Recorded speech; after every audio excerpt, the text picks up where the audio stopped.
지금 전 세계가 충격에 빠졌습니다. 미국은 19조 원의 자산을 동결하였고 중국 자본은 공황에 推进 빠져든 社会主义 돌렸습니다. 民主法治 캄보디아 공화국의 멸망, 그리고 그 뒤를 조종하던 거대한 범죄 자본이 고작 72시간 만에 붕괴 직전에 몰렸습니다. 세계은행조차 손대지 못했던 암호화폐 세탁망, 그 심장을 멈춰 세운 것은 다름 아닌 대한민국이었습니다. 4.3억 달러 원조 지원금, 즉시 중단 선언. 이웃국 말행과 숨은 네트워크 가동. 총 한 발 없이 한 na라의 GDP가 무너졌습니다. ស្ថិតនៅចំណុចប្រសពគ្នានៃទន្លេវត្តស្ថិតនៅចំណុចប្រសពគ្នានៃទន្លេមេគង្គទន្លេបាសា 하지만 한국은 단호히 답했습니다. 이것은 감정이 아니라 국민을 지키는 정의의 실행이다. 그날 이후 수도는 멈췄고 처음으로 전 세계는 데이터 외교라는 단어를 두려워하게 되었습니다. 잠깐 영상 시작하기 전에 구독과 좋아요는 큰 힘이 됩니다. 그럼 영상 지금 시작하겠습니다. 안녕하세요. 저는 데이비드 톰슨입니다. 런던 시티의 12층 사무실에서 저는 오전 4시 23분에 3개의 빨간 알람을 동시에 받았습니다. 모니터 왼쪽에서는 캄보디아 리엘화가 8.7% 폭락하는 그래프가 수직으로 떨어지고 있었고요. 오른쪽 화면에서는 푸놈펜 증시 지수가 거래 시작 12분 만에 서킷 브레이커를 2번 찍었습니다. 가운데 화면은 더 심각했죠.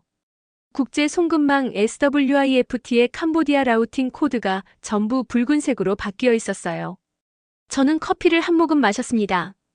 뜨거운 액체가 목을 타고 내려가는 동안 화면 속 숫자들은 더 빠르게 무너졌어요. 20년간 금융 데이터를 분석해온 저에게도 이런 속도는 생소했습니다. 보통 신흥국 통화 위기는 며칠에 걸쳐 조짐을 보이거든요. 투자자들이 눈치채고 자금을 빼내고 중앙은행이 개입하고 그 과정에서 시장은 천천히 무너져요. 하지만 오늘은 달랐습니다. 캄보디아의 심장은 단 72시간 만에 멈춰버렸어요. 저는 세컨드 모니터로 로이터 속보 피드를 띄웠습니다. 새벽 4시 26분 첫 번째 헤드라인이 올라왔죠. 푸놈펜 시중은행 5곳, 창구 업무 전면 중단. 4시 31분 두 번째가 떴습니다. 캄보디아 중앙은행 외환거래 긴급 정지 명령. 4시 35분엔 블룸버그에서 확증 기사를 냈어요. 동남아 최빈국 금융시스템 72시간 만에 마비. 손가락이 차가워졌습니다. 사무실 난방은 22도로 유지되고 있었지만 제 손끝은 얼음장처럼 식어가고 있었어요. 이건 단순한 시장 변동이 아니었습니다. 누군가 의도적으로 스위치를 내린 것처럼 캄보디아의 모든 금융 인프라가 동시에 작동을 멈춘 거예요. 저는 푸놈펜의 라이브 카메라 피드를 검색했습니다. 화면에 나타난 건 새벽 6시의 은행 앞 풍경이었어요. 한국으로 치면 오전 8시쯤 되는 시각이죠. 평소라면 출근길 차량들이 막히기 시작할 시간입니다. 하지만 오늘은 달랐어요. 은행 정문 앞에 최소 3,000명은 되어 보이는 사람들이 줄을 서 있었습니다. 카메라가 천천히 펜을 돌렸어요. 줄의 맨 앞쪽에는 70대쯤 되어 보이는 노인이 보였습니다. 노인은 은행 셔터 앞에 무릎을 꿇고 있었어요. 두 손으로 셔터를 두드리면서 무언가를 외치고 있었죠. 음성은 들리지 않았습니다. 하지만 노인의 입모양과 떨리는 어깨를 보면서 저는 그 비명의 무게를 느낄 수 있었어요. 저는 볼륨을 최대로 올렸습니다. 스피커에서 들려온 건 노인의 목소리가 아니라 군중의 웅성거림이었어요. 수천 명의 불안이 한데 섞여 만들어낸 저주파 진동 같은 소리였습니다. 그 소리 속에서 아기 울음소리가 간간히 튀어나왔고요. 누군가는 확성기로 무언가를 외치고 있었지만 내용은 알아들을 수 없었어요. 화면이 다시 전환됐습니다. 이번엔 ATM 앞 풍경이었어요. 시내 중심가의 한 편의점 앞에 설치된 기계였죠. 평소라면 파란색 화면에 환영합니다라는 문구가 떠 있을 겁니다. 하지만 지금은 검은 화면만 보였어요. 전원이 꺼진 건지 아니면 의도적으로 차단된 건지 알 수 없었습니다. 기계 앞에는 젊은 여성이 서 있었어요. 여성은 카드를 반복해서 집어넣고 빼내고 있었습니다. 한 번, 두 번, 세 번. 화면은 여전히 검은색이었어요. 네 번째 시도 후 여성은 기계를 주먹으로 내리쳤습니다. 다섯 번째엔 발로 찼고요. 여섯 번째엔 그냥 주저앉아 버렸어요. 저는 데이터 패널로 돌아왔습니다. 송금 시스템 마비는 단순히 국내 문제가 아니었어요. 캄보디아는 해외 노동자 송금에 크게 의존하는 나라거든요. 태국, 말레이시아, 한국에서 일하는 캄보디아 노동자들이 매달 본국으로 보내는 송금액이 국내 총 생산의 7%를 차지합니다. 그 돈이 지금 막힌 거예요. 저는 계산을 시작했습니다. 월 평균 송금액 약 2억 달러. 하루로 환산하면 약 667만 달러. 72시간이면 2천만 달러가 넘는 돈이 공중에 떠 있는 셈이었죠. 그 돈을 기다리는 가족들이 얼마나 될까요? 최소 50만 가구는 될 겁니다. 모니터에 새 알람이 떴습니다. 이번엔 주식시장 쪽이었어요. 푸놈펜 증권거래소에 상장된 주요 은행주 8개가 모두 하한가를 찍었습니다.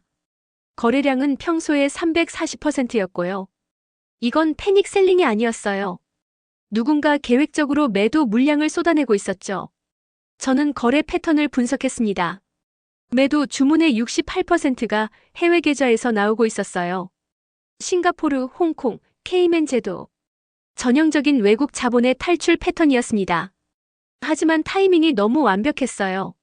마치 누군가 신호를 보낸 것처럼 모든 외국 투자자들이 동시에 출구로 달려가고 있었죠. 저는 커피잔을 내려놓았습니다. 손이 떨리고 있었어요. 20년간 수백 건의 금융위기를 분석했지만 이런 건 처음이었습니다. 위기에는 항상 전조가 있거든요. 부실 대출 증가, 외환보유고 감소, 정치적 불안정. 그런 신호들이 몇 달에 걸쳐 쌓이다가 어느 순간 터지는 거예요. 하지만 캄보디아는 달랐습니다. 72시간 전까지만 해도 모든 지표는 정상이었어요. 중앙은행 외환보유고는 220억 달러로 안정적이었고 은행들의 부실 채권 비율도 3.2%로 관리 가능한 수준이었죠. 관광 수입도 작년 대비 8% 증가하고 있었고요. 그런데 갑자기 모든 게 멈췄습니다. 저는 타임라인을 재구성하기 시작했어요. 72시간 전, 정확히 월요일 오후 3시.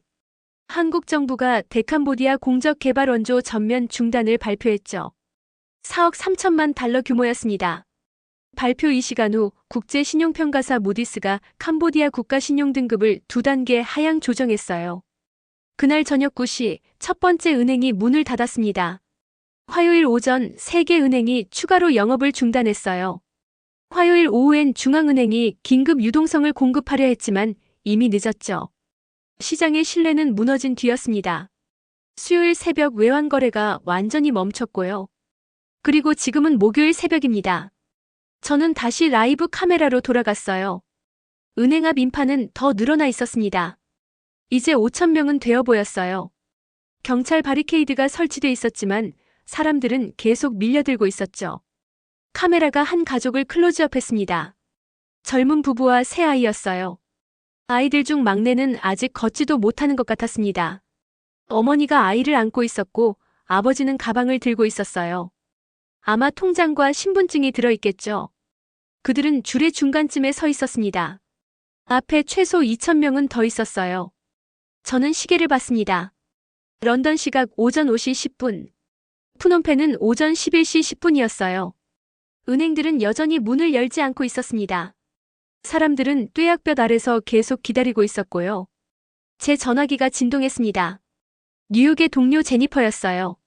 문자 메시지였죠. 데이비드, 이거 봤어? 자연스러운 폭락이야? 아니면 의도된 거야? 저는 답장을 보내지 않았습니다. 저도 그 답을 모르고 있었거든요. 하지만 직감적으로 알 수 있었어요. 이건 시장의 자연스러운 반응이 아니었습니다. 누군가 정확히 어디를 눌러야 시스템이 무너지는지 알고 있었어요. 그리고 그 버튼을 정확한 순서대로 정확한 타이밍에 눌렀죠. 저는 보고서를 작성하기 시작했습니다. 클라이언트들에게 보낼 긴급 분석 리포트였어요. 캄보디아 금융 시스템 마비 72시간의 붕괴. 제목을 그렇게 붙였습니다. 손가락이 키보드 위를 빠르게 움직였어요. 시장은 숫자지만 오늘은 사람의 비명이 지표로 보입니다. 저는 그 문장으로 리포트를 시작했습니다. 그리고 계속 타이핑했어요. 창밖으로 런던의 새벽이 밝아오고 있었지만 저는 여전히 화면 속 캄보디아에 갇혀 있었습니다. 앙코르와트의 아침은 원래 시끄럽습니다. 저는 3년 전 한 번 방문한 적이 있어요. 새벽 5시부터 관광객들이 몰려들죠. 일출을 보기 위해서요. 사원 앞 연못가에 삼각대를 세운 사진작가들, 가이드의 설명을 듣는 단체 관광객들, 기념품을 파는 상인들. 그 모든 소리가 섞여 만들어내는 활기가 있었습니다. 하지만 오늘은 달랐어요. 저는 현지 언론사가 올린 라이브 영상을 보고 있었습니다. 오전 8시에 앙코르와트였어요. 화면 속에는 아무도 없었습니다. 거대한 사원은 그저 거기 서 있었고 연못은 고요하게 반짝이고 있었죠. 하지만 사람은 단 한 명도 보이지 않았어요. 카메라가 천천히 패닝했습니다. 입구 매표소가 보였어요. 셔터가 내려와 있었습니다. 매표소 옆 기념품 가게도 문을 닫았고요. 평소라면 이 시간에 최소 50개는 열려있을 노점들이 모두 철수한 상태였어요. 저는 줌을 당겨봤습니다. 한 가게 앞에 주인으로 보이는 남성이 앉아 있었어요. 50대쯤 되어 보였습니다. 남성은 접힌 천막을 바라보고 있었죠. 그 천막 위에는 한국어 가능, 일본어 오케이라는 문구가 적혀 있었어요. 화면이 전환됐습니다. 이번엔 시엠립 시내의 한 호텔 로비였어요. 체크아웃 카운터 앞에 긴 줄이 서 있었습니다. 20명은 되어 보였죠. 대부분 중국인 관광객들이었어요. 그들은 서둘러 짐을 챙기고 있었고 프런트 직원은 당황한 표정으로 여권을 처리하고 있었습니다. 저는 호텔 예약 사이트를 열었어요. 시엠립 지역 주요 호텔 30곳을 검색했습니다. 평소라면 성수기엔 예약률이 85%를 넘거든요. 하지만 지금은 달랐어요. 모든 호텔에 빈 방이 있었습니다. 어떤 호텔은 객실의 70%가 비어 있었죠. 취소 건수를 확인했습니다. 지난 72시간 동안 시엠립 지역 호텔 예약 취소 건수가 1만 2천 건을 넘었어요. 항공편 취소는 더 심각했습니다. 인천-푸놈펜 노선만 해도 향후 2주간 예약의 68%가 취소됐죠. 저는 관광 수입 데이터를 불러왔습니다. 캄보디아는 관광으로 먹고 사는 나라예요. 국내 총생산의 32%가 관광 관련 산업에서 나옵니다. 그 중에서도 한국 관광객이 차지하는 비중이 가장 크죠. 작년 기준으로 연간 67만 명의 한국인이 캄보디아를 방문했어요. 그 돈이 지금 끊긴 겁니다. 저는 다시 라이브 영상으로 돌아갔어요. 카메라는 이제 올드마켓 지역을 비추고 있었습니다. 시엠립에서 가장 활기찬 재래시장이죠. 평소라면 오전 9시엔 관광객들로 북적여야 합니다. 하지만 시장은 텅 비어 있었어요. 노점 주인들만 몇 명 보였습니다. 그들은 상품을 정리하고 있었어요. 티셔츠, 코끼리 바지, 목각 인형. 관광객들이 좋아하는 기념품들이었죠. 하지만 오늘은 살 사람이 없었습니다. 한 여성 상인이 카메라에 다가왔어요. 40대쯤 되어 보였습니다. 여성은 손에 티셔츠 한 장을 들고 있었어요. 우린 한국 손님으로 한 해를 버텼는데 이제 어떻게 살라는 겁니까? 그 여성의 목소리가 마이크를 통해 들렸습니다. 크메르어였지만 자막이 달려 있었어요. 저는 볼륨을 높였습니다. 작년 이맘때는 하루에 50장도 팔았어요. 한국 아줌마들이 많이 사갔죠. 그분들은 깎지도 않고 그냥 사갔어요. 친절하고 좋은 분들이었죠. 여성은 티셔츠를 내려다보며 말했습니다. 이번 주엔 단 한 장도 못 팔았어요. 카메라가 다른 상인에게로 옮겨갔습니다. 60대쯤 되어 보이는 남성이었어요. 남성은 목과 코끼리를 깎고 있었습니다. 손놀림이 능숙했죠. 아마 수십 년간 같은 일을 해온 것 같았어요. 한국 손님들은 이거 좋아했어요. 남성이 코끼리를 들어 보이며 말했습니다. 한 개에 $5. 비싸지 않죠. 작년엔 하루에 20개씩 팔았어요. 그 돈으로 손자들 학교 보냈죠. 남성은 코끼리를 다시 내려놓았습니다. 이번 주엔 누가 사러 오나요? 아무도 없어요. 저는 계산기를 꺼냈습니다. 올드마켓에만 약 400개의 노점이 있어요. 각 노점이 하루 평균 $50를 번다고 가정하면 시장 전체로는 하루 $20,000의 수입이죠. 한 달이면 $600,000입니다. 그 돈으로 약 2,000명의 가족이 생계를 유지해요. 지난 72시간 동안 그 수입이 90% 이상 줄었습니다. 화면이 다시 바뀌었어요. 이번엔 한 투어 가이드를 인터뷰하고 있었습니다. 30대 남성이었어요. 깔끔한 셔츠를 입고 목에는 가이드 인증서를 걸고 있었죠. 저는 7년간 한국 관광객만 전담했어요. 가이드가 유창한 한국어로 말했습니다. 한국말 배우는데 3년 걸렸죠. 한국 문화도 공부했어요. 드라마도 봤고 케이팝도 들었고요. 가이드는 잠시 말을 멈췄습니다. 그렇게 준비해서 한 달에 40팀 정도 안내했어요. 저는 그의 표정을 주시했습니다. 이번 주 예약은 전부 취소됐어요. 다음 달 것도 대부분 취소됐고요. 가이드의 목소리가 떨렸습니다. 저한테는 두 아이가 있어요. 큰애는 이제 학교 가는데 등록금을 어떻게 내야 할지 모르겠어요. 카메라가 줌아웃했습니다. 가이드 뒤로 텅 빈 관광버스가 보였어요. 평소라면 이 버스는 아침부터 저녁까지 앙코르와트와 호텔을 오가며 바쁘게 움직였을 겁니다. 하지만 지금은 주차장에 멈춰 서 있었죠. 저는 관광버스 회사 데이터를 검색했습니다. 시엠립 지역에만 관광버스가 약 800대 있어요. 각 버스는 하루 평균 3번 운행하며 회당 150달러의 수입을 올립니다. 전체로는 하루 36만 달러죠. 한 달이면 1000만 달러가 넘습니다. 지난 72시간 동안 그 운행의 80%가 멈췄어요. 화면이 다시 전환됐습니다. 이번엔 한 레스토랑 내부였어요. 한식당이었습니다. 간판에는 김치찌개라는 한글이 선명하게 적혀 있었죠. 주인으로 보이는 여성이 빈 테이블을 닦고 있었습니다. 50대쯤 되어 보였어요. 여성은 천천히 기계적으로 테이블을 닦고 있었습니다. 레스토랑 안에는 손님이 한 명도 없었어요. 평소 같으면 점심시간 직전인 지금쯤 예약 손님들이 들어오기 시작할 시간이었죠. 한국 손님들이 찾아주는 식당이었어요. 여성이 카메라를 향해 말했습니다. 한국어였어요. 저도 한국에서 10년 살았거든요. 그래서 한국 음식을 제대로 만들 수 있었죠. 된장찌개, 불고기, 비빔밥. 한국 손님들이 맛있다고 했어요. 여성은 테이블에 걸터 앉았습니다. 작년엔 하루에 50명은 왔어요. 점심때 만석이었죠. 저녁도 예약이 꽉 찼고요. 여성의 눈이 붉어졌습니다.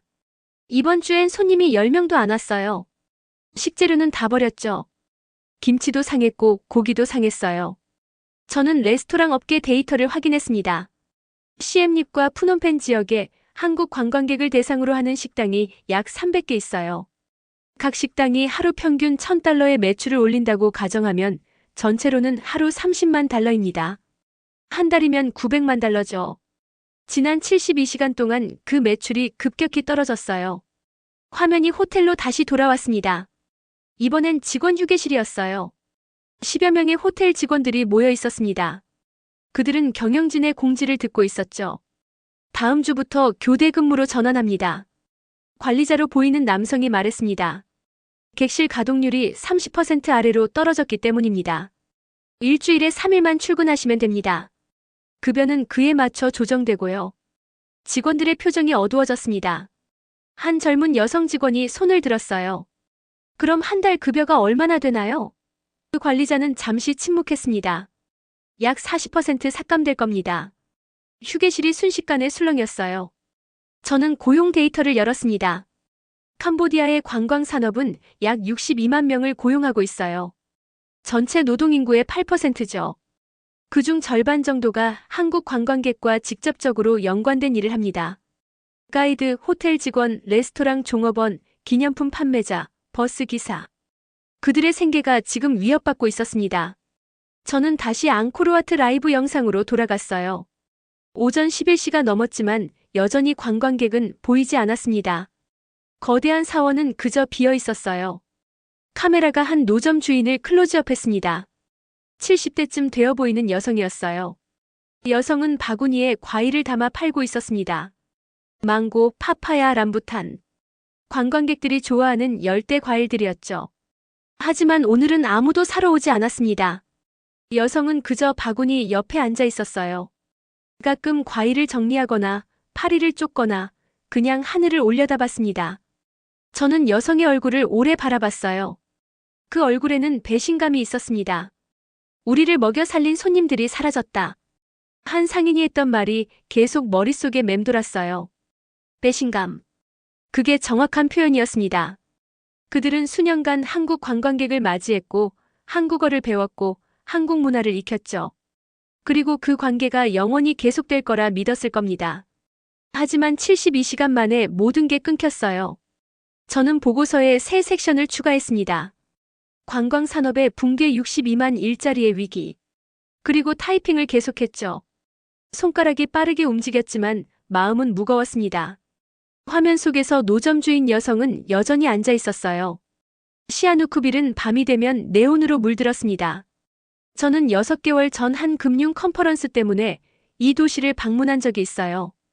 해안가를 따라 늘어선 카지노 건물들, 그 건물 외벽을 덮은 거대한 전광판들. 빨강, 파랑, 초록의 불빛이 밤하늘을 향해 쏘아 올려졌죠. 도시 전체가 하나의 거대한 슬롯머신 같았습니다. 하지만 오늘 밤은 달랐어요. 저는 현지 뉴스 채널의 헬리캠 영상을 보고 있었습니다. 오후 9시에 시아누쿠빌이었어요. 헬기는 해안가 상공을 천천히 비행하고 있었죠. 카메라가 아래를 내려다봤습니다. 어둠뿐이었습니다. 평소라면 이 시간에 140여 개 카지노의 불빛이 도시를 나처럼 밝혔을 거예요. 하지만 지금은 대부분의 건물이 꺼져 있었습니다. 가끔 희미한 비상등만 깜빡일 뿐이었죠. 저는 카지노 산업 데이터를 열었습니다. 시아누쿠빌에만 141개의 카지노가 있어요. 대부분 중국 자본이 들어간 대형 리조트들이죠. 작년 한 해 동안 이 카지노들의 총 매출은 38억 달러를 기록했습니다. 캄보디아 국내 총 생산의 약 15%였어요. 그 돈이 지금 멈췄습니다. 화면이 지상으로 전환됐어요. 한 카지노 정문 앞이었습니다. 평소라면 이 시간에 수백 명의 손님들이 드나들었을 겁니다. 하지만 지금은 정문이 굳게 잠겨 있었어요. 경비원 한 명이 문 앞에 서 있었습니다. 50대쯤 되어 보이는 남성이었어요. 남성은 손전등을 들고 주변을 살피고 있었습니다. 가끔 누군가 다가오면 고개를 저으며 손을 흔들었죠. 영업 안 해요. 입모양으로 그렇게 말하는 게 보였습니다. 카메라가 건물 외벽을 따라 올라갔어요. 거대한 전광판이 보였습니다. 평소라면 대박의 행운, 24시간 영업, 최고의 서비스라는 문구들이 번쩍였을 거예요. 하지만 지금은 검은 화면뿐이었습니다. 저는 카지노 폐업 현황을 검색했습니다. 지난 72시간 동안 68개의 카지노가 영업을 중단했어요. 거의 절반에 가까운 수치였죠. 나머지 카지노들도 운영 시간을 대폭 줄인 상태였습니다. 24시간 영업에서 하루 6시간으로 축소된 곳이 많았어요. 화면이 카지노 내부로 들어갔습니다. 텅 빈 게임장이었어요. 수백 개의 슬롯 머신이 줄지어 서 있었지만 아무도 앉아있지 않았습니다. 바카라 테이블, 룰렛 테이블, 블랙잭 테이블. 모두 천으로 덮여 있었죠. 딜러 한 명이 테이블을 정리하고 있었습니다. 30대쯤 되어 보이는 여성이었어요. 여성은 카드를 상자에 넣고 칩을 정리하고 천을 덮었습니다. 동작이 느리고 기계적이었어요. 마치 장례를 치르는 것 같았습니다. 저는 카지노 고용 데이터를 확인했습니다. 시아누쿠빌의 카지노 산업은 약 8만 명을 고용하고 있어요. 딜러, 경비원, 청소원, 주방 직원, 관리자. 그들 대부분은 지방에서 올라온 젊은이들이었죠. 카지노에서 일하면 한 달에 300달러를 벌 수 있었습니다. 캄보디아 평균 임금의 2배였어요. 하지만 지금은 그 일자리가 사라지고 있었습니다. 화면이 직원 대기실로 이동했어요. 20여 명의 딜러들이 모여 있었습니다. 그들은 경영진의 공지를 기다리고 있었죠. 한 중국인 관리자가 들어왔습니다. 40대쯤 되어 보이는 남성이었어요. 남성은 서류를 들고 있었습니다. 통역사가 옆에 서 있었고요. 여러분께 알려드릴 소식이 있습니다. 관리자가 중국어로 말했고 통역사가 크메르어로 옮겼어요. 현재 카지노의 운영이 매우 어려운 상황입니다. 자금 흐름이 막혔고 손님도 없습니다. 직원들의 표정이 굳어졌습니다. 따라서 오늘부로 카지노는 무기한 휴업에 들어갑니다. 관리자가 계속 말했어요. 여러분은 일단 집으로 돌아가시면 됩니다. 재계장 시기는 아직 미정입니다. 한 직원이 손을 들었습니다. 급여는 어떻게 되나요? 젊은 남성의 목소리였어요. 관리자는 잠시 침묵했습니다. 이번 달 급여는 50%만 지급하겠습니다. 다음 달부터는 재계장 후에 정산하겠습니다. 대기실이 술렁였습니다. 그럼 우리 보고 어떻게 살라는 겁니까? 한 여성 딜러가 소리쳤어요. 집세는 어떻게 내고 애들 밥은 어떻게 먹이고. 다른 직원들도 동조했습니다. 관리자는 서류를 내려놓았습니다. 제게도 어쩔 수 없는 일입니다. 관리자의 목소리가 낮아졌어요. 본사에서 자금이 끊겼습니다. 제 월급도 못 받았어요. 저는 자금 흐름을 추적했습니다. 시아누쿠빌 카지노들의 대부분은 중국 본토의 투자회사들이 운영하고 있어요. 그 투자회사들은 다시 홍콩과 마카오의 금융기관들과 연결돼 있죠. 정상적인 상황이라면 자금은 이 루트를 통해 매달 수억 달러씩 유입됐을 겁니다. 하지만 지난 72시간 동안 그 흐름이 막혔어요. 저는 국제 송금 기록을 분석했습니다. 홍콩에서 캄보디아로 향하는 송금이 급격히 줄어들었어요. 72시간 전과 비교하면 92% 감소했습니다. 마카오발 송금도 마찬가지였죠. 이건 단순한 시장 반응이 아니었습니다. 중국 투자자들이 의도적으로 자금줄을 차단한 거예요. 왜일까요? 저는 여러 가능성을 검토했습니다. 리스크 회피? 규제 압박? 아니면 더 큰 그림의 일부? 화면이 다시 카지노 외부로 나왔습니다. 해안가를 따라 걸어가는 사람들이 보였어요. 대부분 카지노 종사자들로 보였습니다. 그들은 짐을 들고 있었어요. 여행 가방, 배낭, 상자. 집으로 돌아가는 모습이었죠. 한 젊은 여성이 카메라에 다가왔습니다. 20대 초반쯤 되어 보였어요. 여성은 큰 배낭을 메고 있었습니다. 어디 가세요? 리포터가 물었어요. 고향으로 돌아가요. 여성이 대답했습니다. 깐풍참이요. 여기서 5시간 걸려요. 일이 없으니 여기 있어봤자 소용없잖아요. 다시 올 거예요?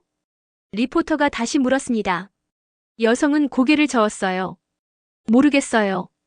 카지노가 다시 열리면 올 수도 있죠. 하지만 언제 열릴지 아무도 몰라요. 저는 인구 이동 데이터를 확인했습니다.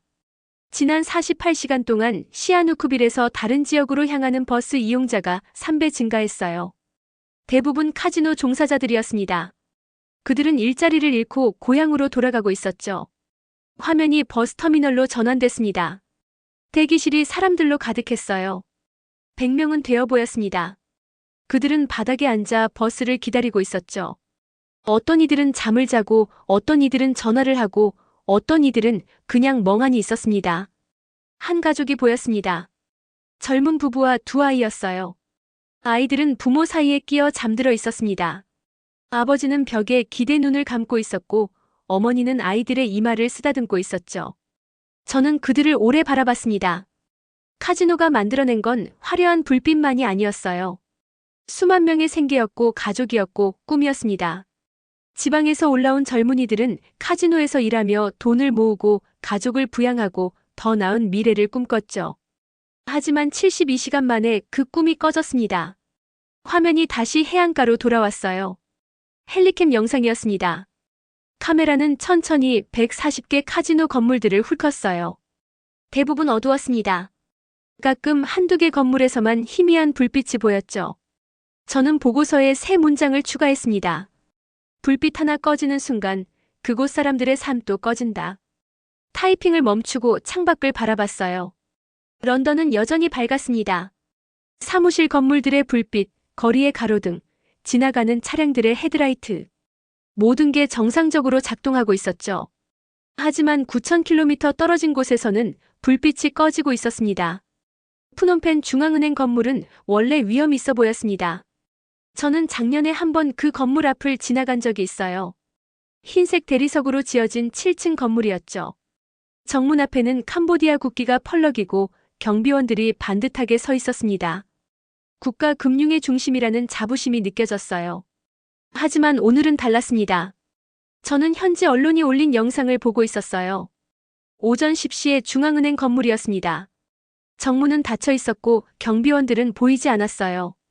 국기는 여전히 펄럭이고 있었지만 건물 자체는 죽어있는 것처럼 보였습니다. 카메라가 건물 주변을 돌았습니다. 직원 출입구 쪽에 몇 명의 사람들이 서 있었어요. 10명 정도였죠. 그들은 서류 가방을 들고 있었습니다. 중앙은행 직원들로 보였어요. 한 남성이 출입구 앞에서 카드를 찍었습니다. 삐 소리와 함께 빨간 불이 들어왔어요.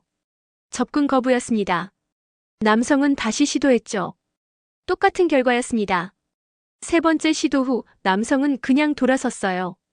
저는 중앙은행 내부 소식통에게 받은 메시지를 열었습니다. 총재가 어제 저녁 사라졌다. 부총재도 연락 두절.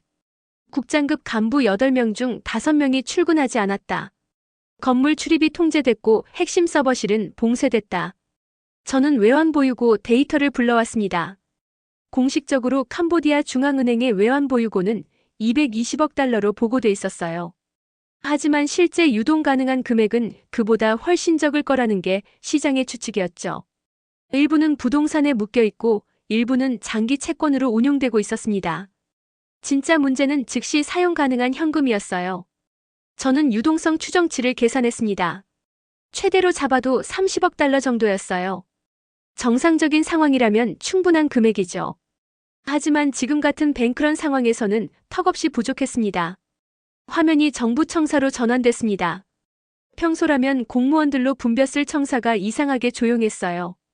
주차장에 차가 절반밖에 없었습니다. 정문 앞 경비소에는 경비원이 1명만 서 있었고요. 카메라가 청사 내부로 들어갔습니다. 복도가 텅 비어 있었어요. 가끔 몇 명의 직원들이 서둘러 지나갈 뿐이었습니다. 그들은 모두 서류 가방을 들고 있었죠. 출근이 아니라 퇴근하는 모습이었어요. 한 사무실 문이 열려 있었습니다. 리포터가 안을 들여다봤어요. 책상 위에 서류들이 어지럽게 흩어져 있었습니다. 컴퓨터는 켜져 있었지만 아무도 앉아 있지 않았죠. 찻잔에는 아직 따뜻한 커피가 담겨 있었어요. 저는 공무원 출근율 데이터를 확인했습니다. 비공식 집계에 따르면 오늘 푸놈펜 중앙부처의 출근율이 62%였어요. 평소의 절반 수준이었죠. 특히 재무부와 경제부의 출근율이 가장 낮았습니다. 40%대였어요. 공무원들이 일부러 안 나온 겁니다. 화면이 회의실로 이동했습니다. 긴급 강요 회의가 열리고 있었어요. 하지만 테이블에 앉은 사람은 절반도 안 돼 보였습니다. 20개 의자 중 8개만 채워져 있었죠. 수상으로 보이는 인물이 말하고 있었습니다. 60대 남성이었어요. 현 상황은 매우 심각합니다. 금융 시스템이 마비됐고 외환이 고갈되고 있으며 국민들은 패닉 상태에 있습니다. 수상은 잠시 말을 멈췄습니다. 우리는 즉각적인 조치를 취해야 합니다. 첫째, 군을 동원해 주요 은행과 중앙은행을 보호합니다. 둘째, 통신을 통제해 루머 확산을 막습니다. 셋째, 비상외환을 확보합니다. 한 장관이 손을 들었습니다. 비상외환을 어디서 확보한다는 겁니까? 50대 남성의 목소리였어요. 중국에 요청했지만 아직 답이 없습니다. 국제통화기금은 조건을 달고 있고요. 우리에게 선택지가 없습니다. 수상의 표정이 굳어졌습니다. 그렇다면 우리는 수상이 말을 잇지 못했어요. 회의실이 침묵에 빠졌습니다. 저는 군동원 관련 보도를 검색했습니다. 어제 저녁부터 푸놈펜 시내 주요 은행 앞에 군 병력이 배치됐어요. 각 은행마다 소총으로 무장한 군인 10명씩이었습니다. 그들은 은행 건물을 둘러싸고 경계를 서고 있었죠. 하지만 이건 해결책이 아니었습니다. 군인들이 아무리 은행을 지켜도 은행 금고가 비어 있다면 소용없었어요. 사람들이 원하는 건 보호가 아니라 돈이었습니다. 화면이 거리로 나왔습니다. 시내 중심가의 한 교차로였어요. 평소라면 차량으로 가득 찼을 곳이었죠. 하지만 지금은 달랐습니다. 차량은 적었고 대신 사람들이 모여 있었어요. 100명 정도 되어 보였습니다. 그들은 무언가를 외치고 있었어요. 플래카드를 들고 있는 사람들도 보였습니다. 우리 돈 돌려줘, 정부는 책임져라, 부패 척결. 크메르어로 쓰인 문구들이었죠. 경찰들이 그들을 둘러싸고 있었습니다. 방패를 든 전경들이 일렬로 서 있었어요. 약 10명 정도였죠. 그들과 시위대 사이의 거리는 10m 정도였습니다. 팽팽한 긴장감이 느껴졌어요. 저는 시위 관련 보도를 확인했습니다. 지난 48시간 동안 푸놈펜에서만 소규모 시위가 12건 발생했어요. 대부분 은행 앞이나 정부 청사 앞에서였죠. 시위 참가자는 적게는 50명, 많게는 300명이었습니다. 아직 대규모 폭동으로 번지지는 않았어요. 하지만 언제 폭발할지 모르는 상황이었습니다. 사람들의 분노는 계속 쌓이고 있었고 정부는 아무런 해결책도 제시하지 못하고 있었죠. 화면이 다시 중앙은행 건물로 돌아왔습니다. 이번엔 건물 옥상이었어요. 군 헬기 한 대가 착륙해 있었습니다. 헬기 옆에 몇 명의 인물들이 서 있었죠. 양복을 입은 사람들이었습니다. 카메라가 줌인했습니다. 그들은 서류 가방과 작은 여행 가방을 들고 있었어요. 헬기에 탑승하기 직전이었죠. 한 명씩 헬기에 올라탔습니다. 저는 그 장면을 반복해서 봤습니다. 고위 관료들이 도망가고 있었어요. 공개적으로 대낮에 군 헬기를 타고. 이건 단순한 피난이 아니었습니다. 정부가 무너지고 있다는 신호였죠. 저는 고위 관료 동향을 추적했습니다. 지난 48시간 동안 재무부 차관 2명, 중앙은행 국장 3명, 경제부 국장 1명이 공식 일정에서 사라졌어요. 그들의 행방은 알 수 없었습니다. 일부는 태국으로 떠났다는 소문이 있었고, 일부는 싱가포르로 갔다는 얘기도 있었죠. 확인되지 않은 정보들이었지만 한 가지는 분명했어요. 그들이 자리를 비웠다는 것.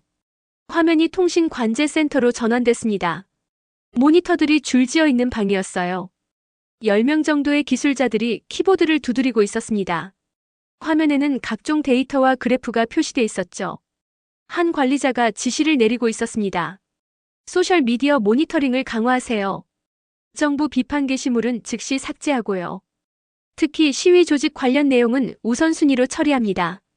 기술자들이 고개를 끄덕였습니다. 뉴스 사이트는 어떻게 하나요? 한 기술자가 물었어요. 관리자가 대답했습니다. 국제 뉴스 사이트는 차단 목록에 추가하세요. 특히 경제 관련 기사가 많은 곳들이요. 저는 인터넷 검열 현황을 확인했습니다. 지난 24시간 동안 캄보디아에서 접속이 차단된 웹사이트가 230개 증가했어요. 대부분 경제 뉴스, 금융정보, 소셜미디어 플랫폼이었습니다. 정부는 정보를 통제하려 하고 있었어요. 하지만 이미 너무 늦었습니다. 정보는 이미 퍼졌고 사람들은 이미 알고 있었죠. 금융 시스템이 무너졌다는 것을, 정부가 무능하다는 것을, 자신들의 돈이 위험하다는 것을. 저는 보고서에 새 문장을 추가했습니다. 돈이 사라진 건 끝이 아닙니다. 신뢰가 사라진 겁니다. 창밖을 바라봤어요. 런던은 여전히 평화로웠습니다. 하지만 제 머릿속에는 캄보디아의 혼란이 계속 소용돌이치고 있었죠.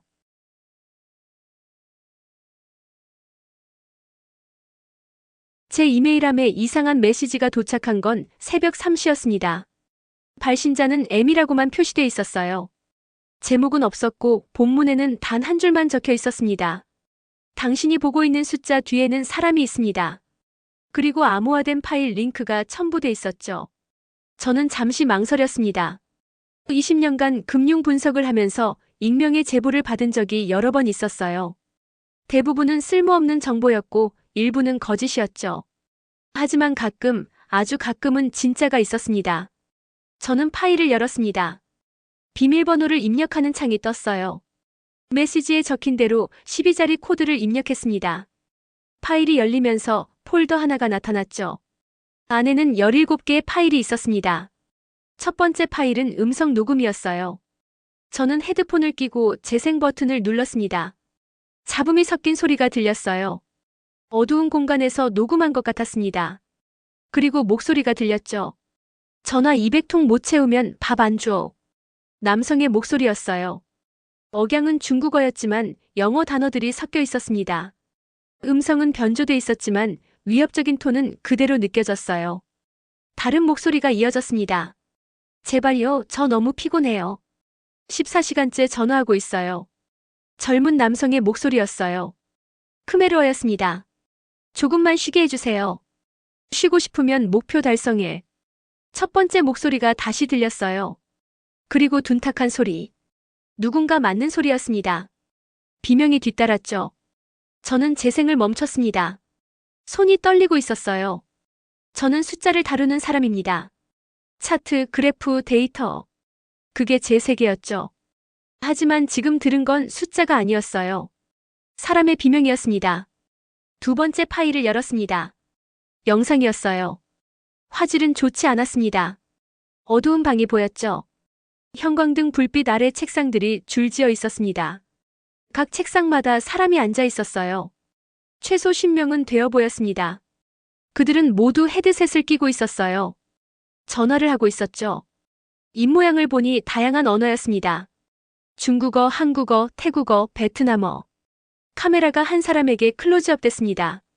20대 중반쯤 되어 보이는 남성이었어요. 얼굴은 모자이크 처리돼 있었습니다. 남성은 종이를 보면서 전화를 하고 있었죠. 어머니, 저예요. 남성의 목소리가 들렸습니다. 한국어였어요.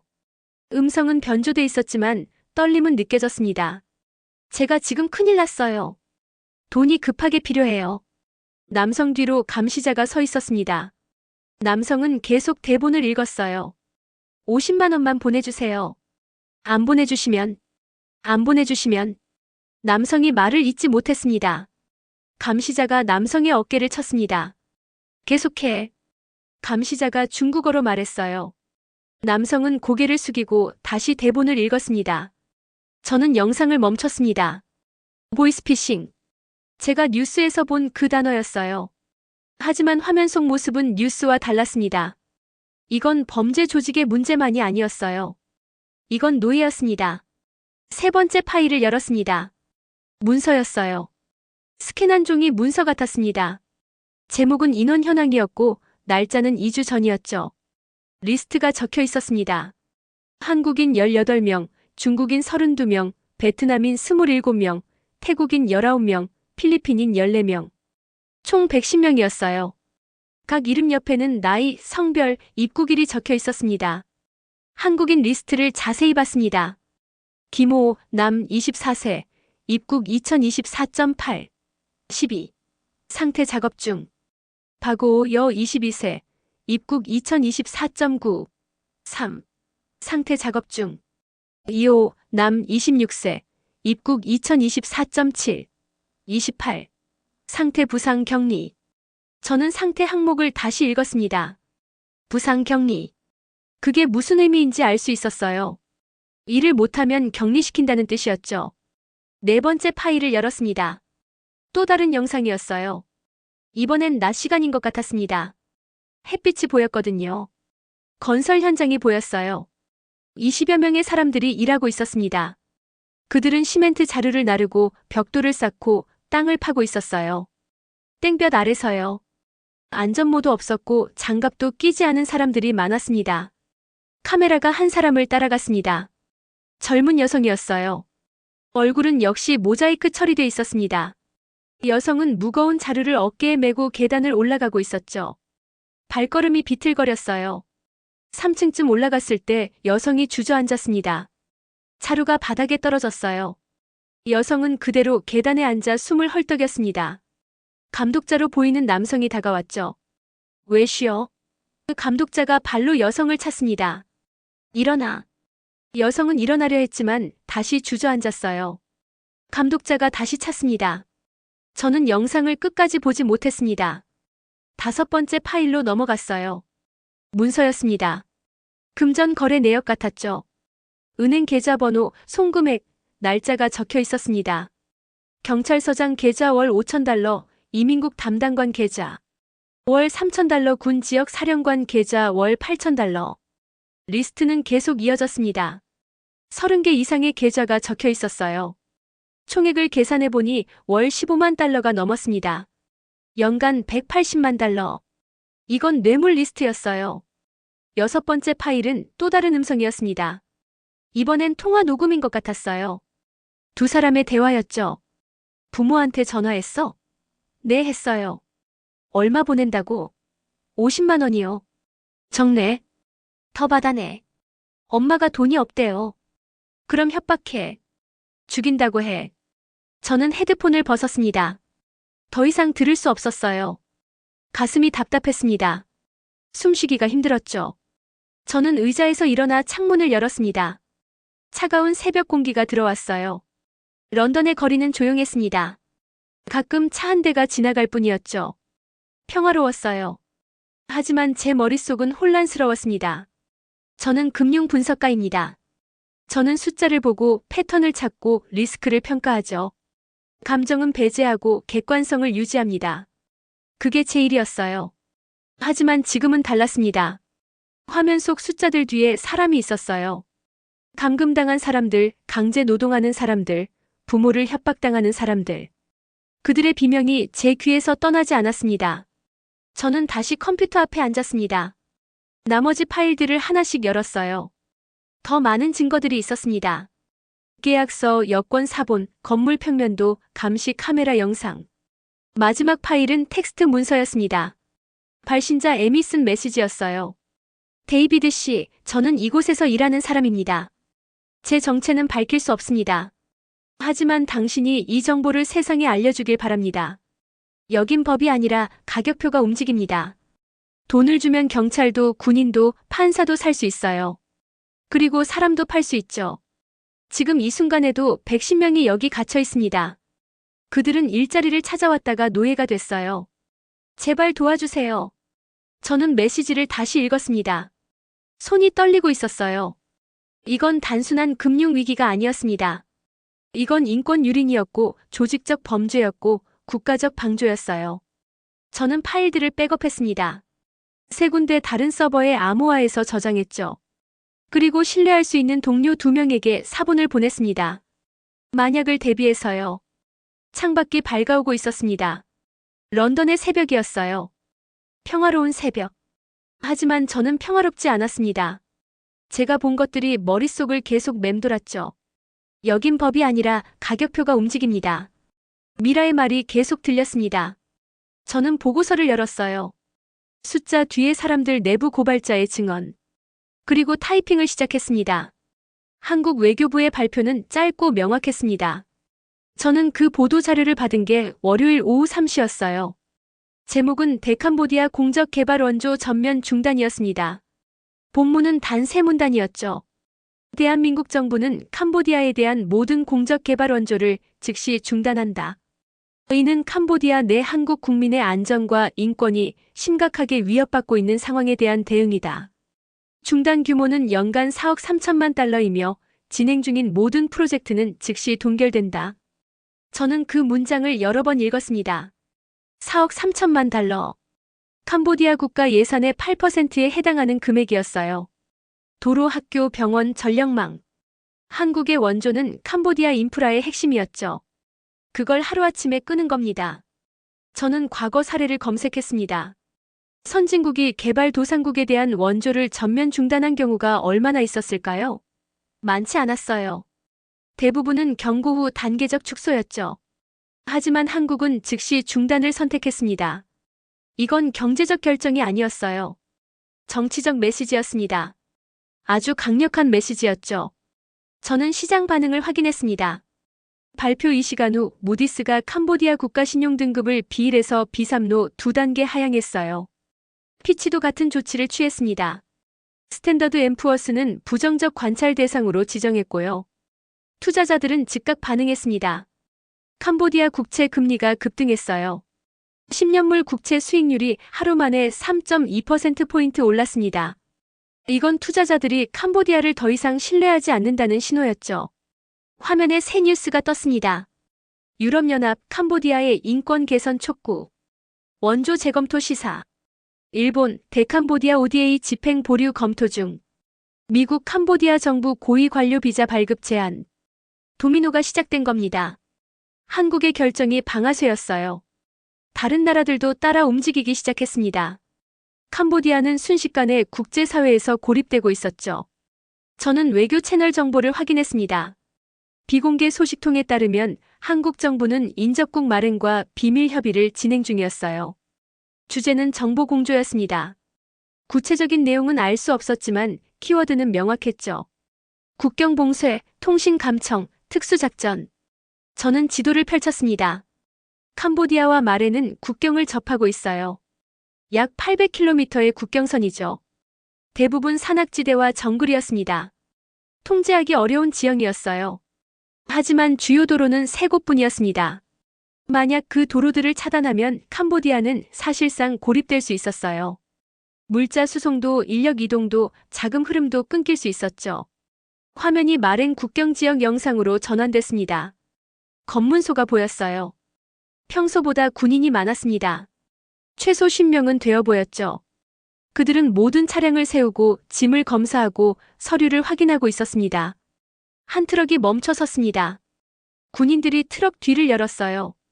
상자들이 가득 실려 있었습니다. 군인들은 상자를 하나씩 열어보기 시작했죠. 시간이 오래 걸렸습니다. 평소라면 5분이면 통과할 검문소였어요. 하지만 지금은 30분 이상 걸렸습니다. 뒤에 대기 중인 차량이 점점 늘어났죠. 저는 국경 통행량 데이터를 확인했습니다. 지난 48시간 동안 캄보디아 마이너스 마렌 국경 통행량이 67% 감소했어요. 이건 단순한 검문 강화만으로는 설명할 수 없는 수치였습니다. 사실상 봉쇄가 시작된 거예요. 저는 텔레그램 채널을 열었습니다. 국제정보 커뮤니티에서 운영하는 비공개 채널이었어요. 암호화된 메시지들이 오가고 있었습니다. 한국 특수팀, 어제 마렌 도착 확인. 장비는 전자전 위주. 드론 교란기 다수. 마렌 공군 기지에 한국 헬기 2대 목격. 저는 메시지를 스크린샷으로 저장했습니다. 공식적으로는 어떤 작전도 없었어요. 한국 정부는 외교적 대화라고만 발표했죠. 하지만 현장 정보는 달랐습니다. 뭔가 준비되고 있었어요. 화면에 또 다른 뉴스가 떴습니다. 국제 금융기관들 캄보디아 거래 모니터링 강화. 스위스 은행들 캄보디아 관련 계좌 동결 검토. 홍콩 금융당국 캄보디아양 송금 제한. 자금줄이 조여들고 있었습니다.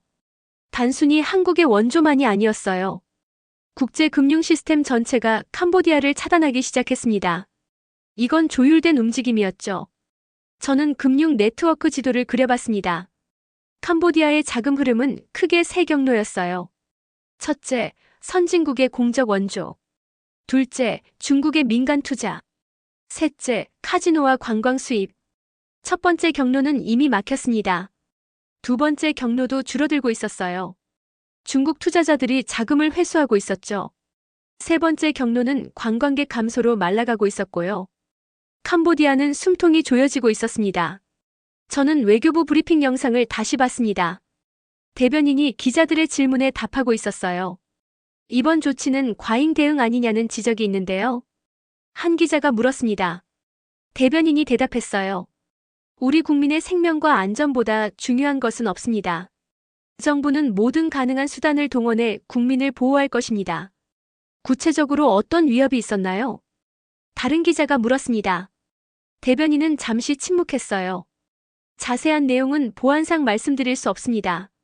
다만 매우 심각한 상황이었다는 점만 말씀드립니다. 저는 미라의 파일을 다시 열었습니다. 한국인 18명. 그들의 이름, 나이, 입국일. 그리고 작업 중이라는 상태. 이게 정부가 말하는 심각한 상황이었을 겁니다. 하지만 정부는 공개적으로 말하지 않았어요. 왜일까요? 저는 이유를 추측해봤습니다. 첫째, 인질의 안전. 공개하면 범죄 조직이 위협을 느낄 수 있었죠. 둘째, 외교적 협상 공간. 캄보디아 정부와 뒤에서 협상할 여지를 남겨둔 거예요. 셋째, 작전의 은밀성. 만약 구출 작전을 계획 중이라면 공개는 치명적이었습니다. 범죄 조직이 인지를 이동시키거나 더 깊이 숨길 수 있었죠. 저는 타임라인을 재구성했습니다. 72시간 전 한국 ODA 중단 발표. 66시간 전 신용평가 하향. 60시간 전 국제 자본 이탈 시작. 48시간 전 캄보디아 금융 시스템 마비. 36시간 전 마렌과 비밀 협의 시작. 24시간 전 국경 봉쇄 강화. 12시간 전 특수팀 마렌 도착. 그리고 지금 뭔가 일어나려 하고 있었어요. 저는 그걸 느낄 수 있었습니다. 숫자와 데이터 뒤에서 움직임이 포착됐죠. 화면에 새 메시지가 떴습니다. 미라였어요. 내일 새벽 조심하세요. 큰일이 있을 겁니다. 저는 답장을 보냈습니다. 무슨 일인가요? 응답은 오지 않았어요. 저는 시계를 봤습니다.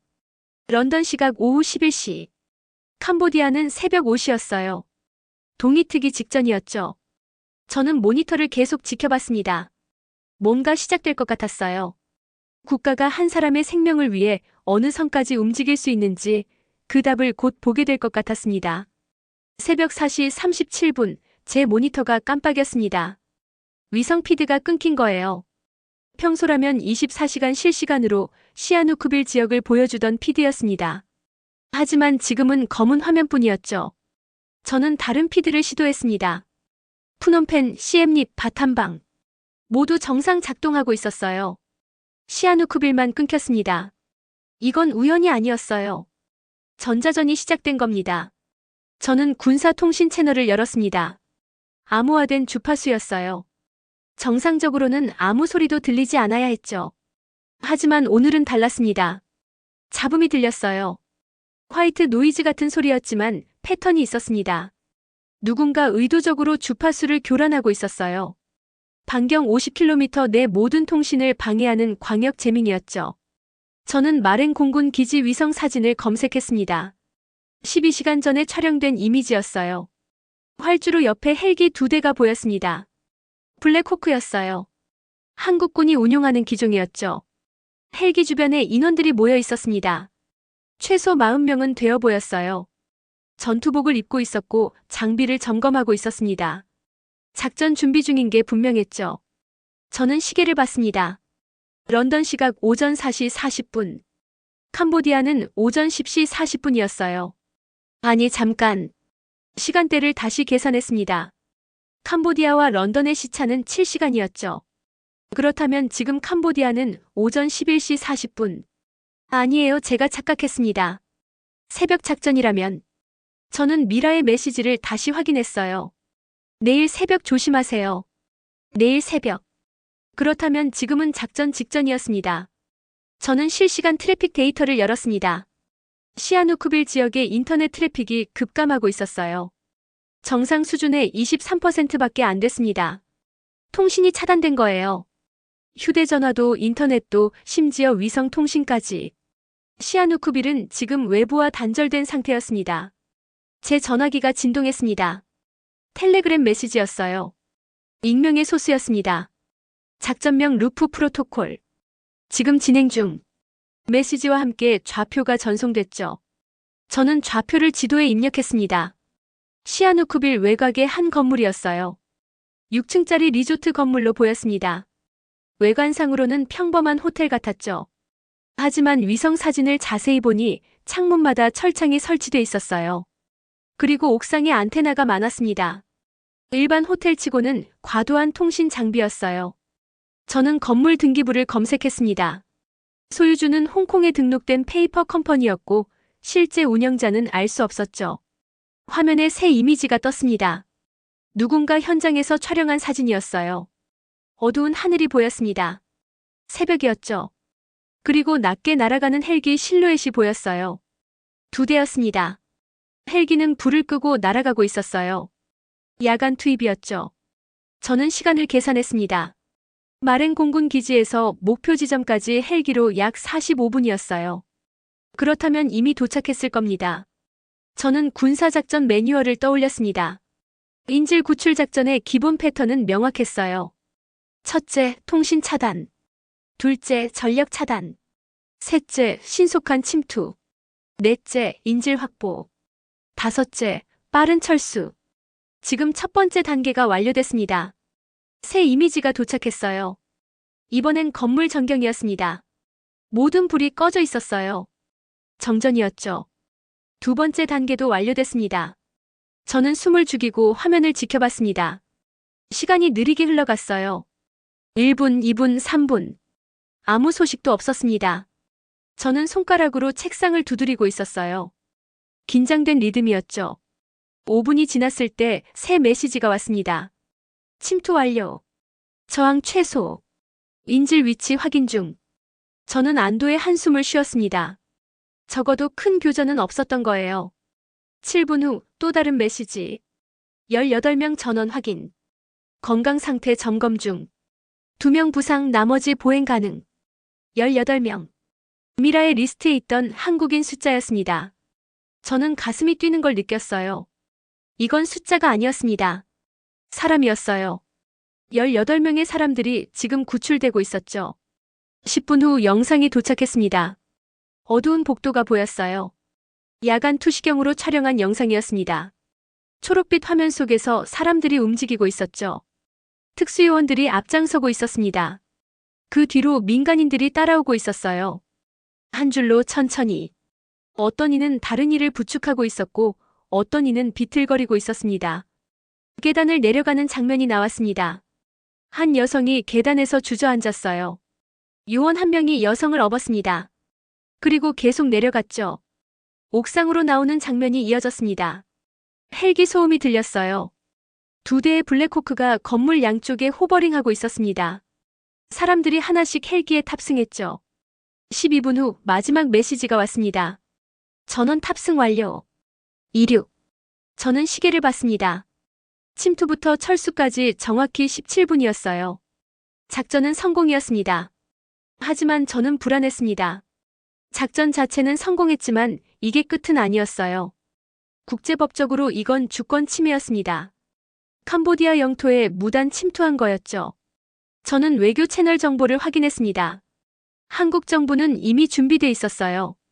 작전 직후 유엔 안보리에 긴급 보고서를 제출할 예정이었습니다. 내용은 인도적 구조작전이었죠. 동시에 확보된 증거를 공개할 계획이었습니다. 미라가 제공한 파일들, 작전 중 확보한 서버 데이터, 범죄 조직의 금융거래 기록, 모든 걸 국제사회에 공개하는 거예요.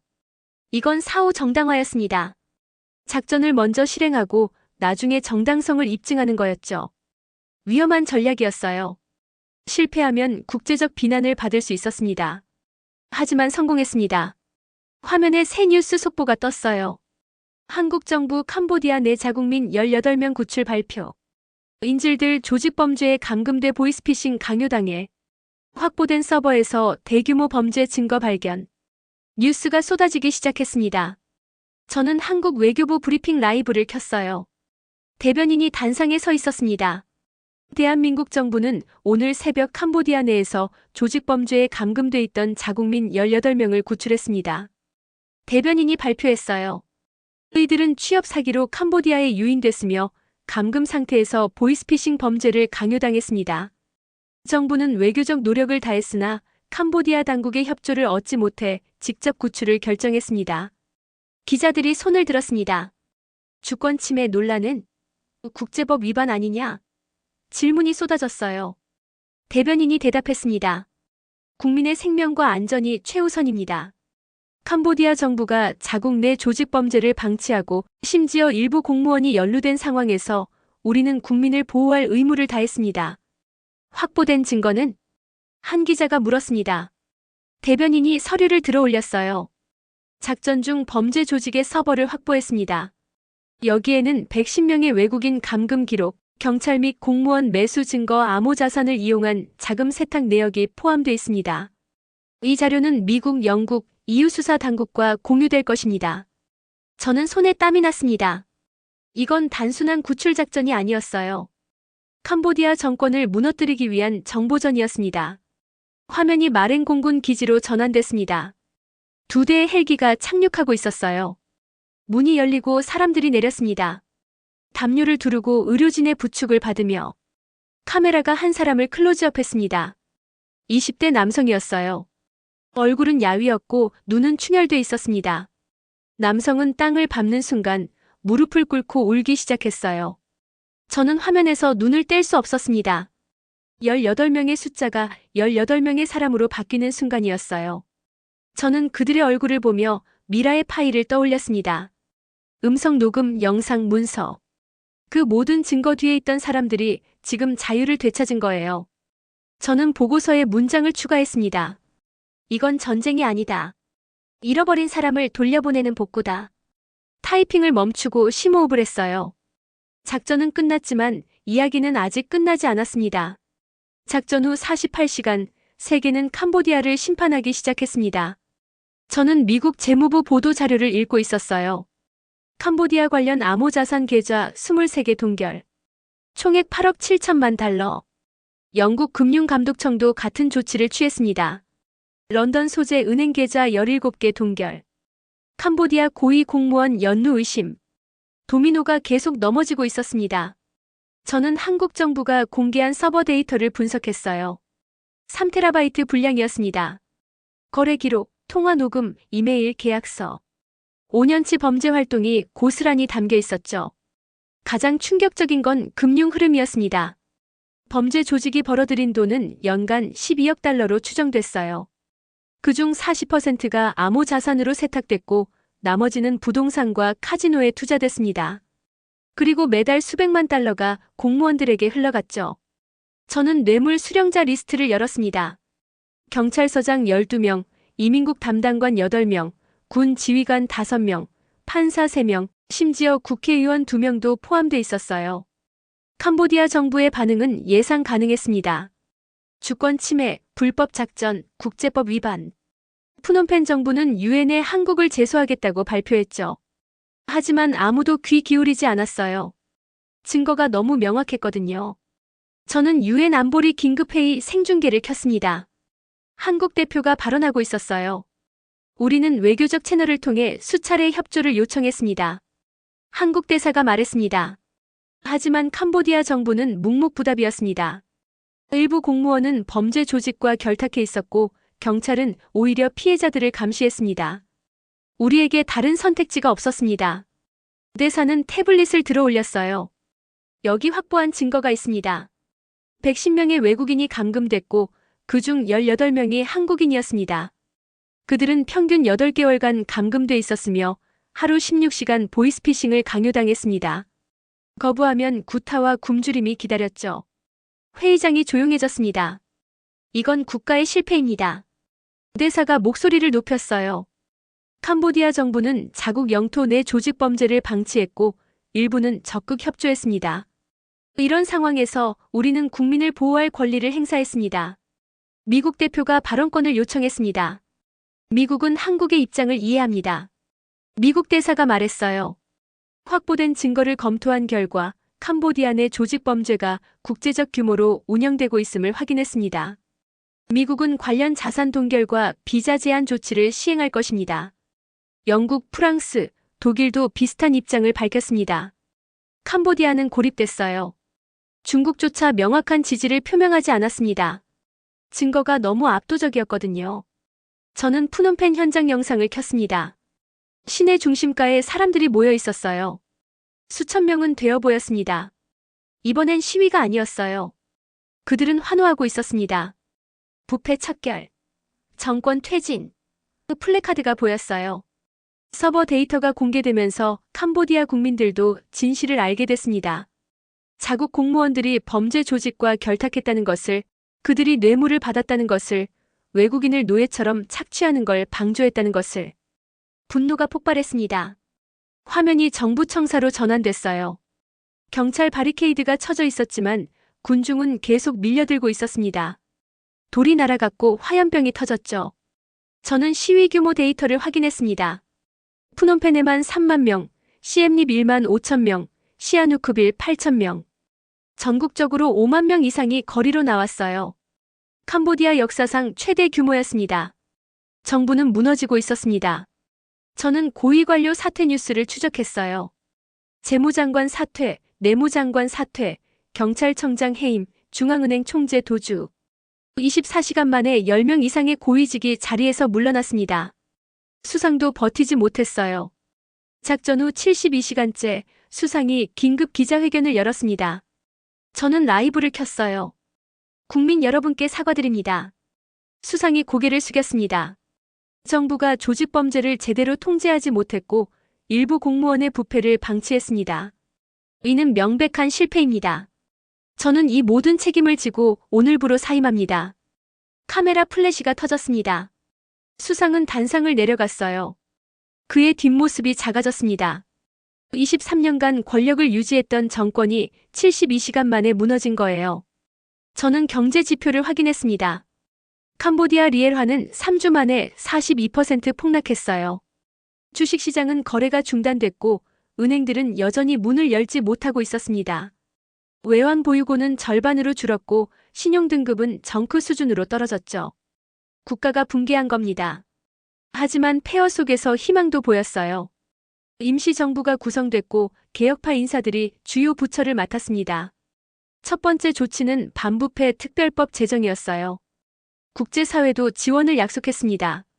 새 정부가 투명성과 법치를 보장한다면 원조를 재개하겠다. 한국, 미국, EU가 같은 입장을 밝혔죠. 저는 시아누쿠빌 영상을 다시 켰습니다. 텅 빈 카지노 거리였어요. 하지만 이번엔 달랐습니다. 사람들이 모여들고 있었거든요. 카지노 종사자들이 아니었어요. 일반 시민들이었습니다. 그들은 거리를 청소하고 있었습니다. 쓰레기를 줍고 벽에 낙서를 지우고 부서진 간판을 정리했죠. 한 여성이 카메라에 말했어요. 우리가 우리 도시를 되찾는 겁니다. 여성의 목소리는 단호했어요. 카지노가 만든 도시가 아니라 우리가 사는 도시로 만들 겁니다. 저는 그 장면을 오래 바라봤습니다. 붕괴는 끝이 아니었어요. 새로운 시작이었습니다. 저는 최종 보고서를 작성하기 시작했습니다. 제목은 72시간의 붕괴와 재건 국가응답력의 재정이었어요. 타이핑을 시작했습니다. 국가의 국격은 경제 규모로만 측정되지 않는다. 위기 상황에서 국민을 어떻게 보호하는지 그 응답력으로 측정된다. 캄보디아의 72시간은 한 국가의 실패를 보여줬지만 동시에 다른 국가의 결단도 보여줬다. 저는 계속 썼습니다. 한국 정부는 4억 3천만 달러의 원조를 무기로 삼았고 국제 금융망을 동원했으며 필요하다면 주권의 경계를 넘었다. 이는 논란의 여지가 있다. 하지만 한 가지는 분명하다. 18명의 국민이 집으로 돌아왔다는 것. 창밖이 밝았습니다. 런던의 아침이었어요. 저는 일주일 동안 이 이야기를 추적했습니다. 숫자에서 시작해 사람으로 끝났죠. 제 전화기가 진동했습니다. 미라였어요. 짧은 메시지였습니다. 고맙습니다. 당신이 이야기를 전해줘서. 저는 답장을 보냈어요. 당신이 용기를 냈기에 가능했습니다. 저는 보고서를 저장했습니다. 마지막 문장을 추가했어요. 숫자로 재던 국격은 선택으로 증명되었다. 저는 마침내 의자에서 일어났습니다. 일주일 만에 제대로 서는 것 같았어요. 창밖을 바라봤습니다. 런던의 거리는 평화로웠습니다. 하지만 9,000km 떨어진 곳에서는 새로운 시작이 움트고 있었어요. 폐허 위에서 사람들은 다시 일어서고 있었습니다. 저는 커피를 한 모금 마셨습니다. 이제 차가워진 커피였지만 괜찮았어요. 이야기는 끝났지만 기록은 남을 것입니다. 그리고 그 기록이 누군가에게 언젠가 의미가 될 것입니다. 저는 컴퓨터를 껐습니다. 일주일 만에 처음으로요. 영상이 만족하셨다면 구독과 좋아요 부탁드리고요. 영상 보시고 재미있으셨으면 1번을 눌러주시고 그저 그렇다 하시면 2번을 눌러주세요. 또한 시청자분의 생각을 댓글로 남겨주세요. 지금까지 울트라 감동이었습니다.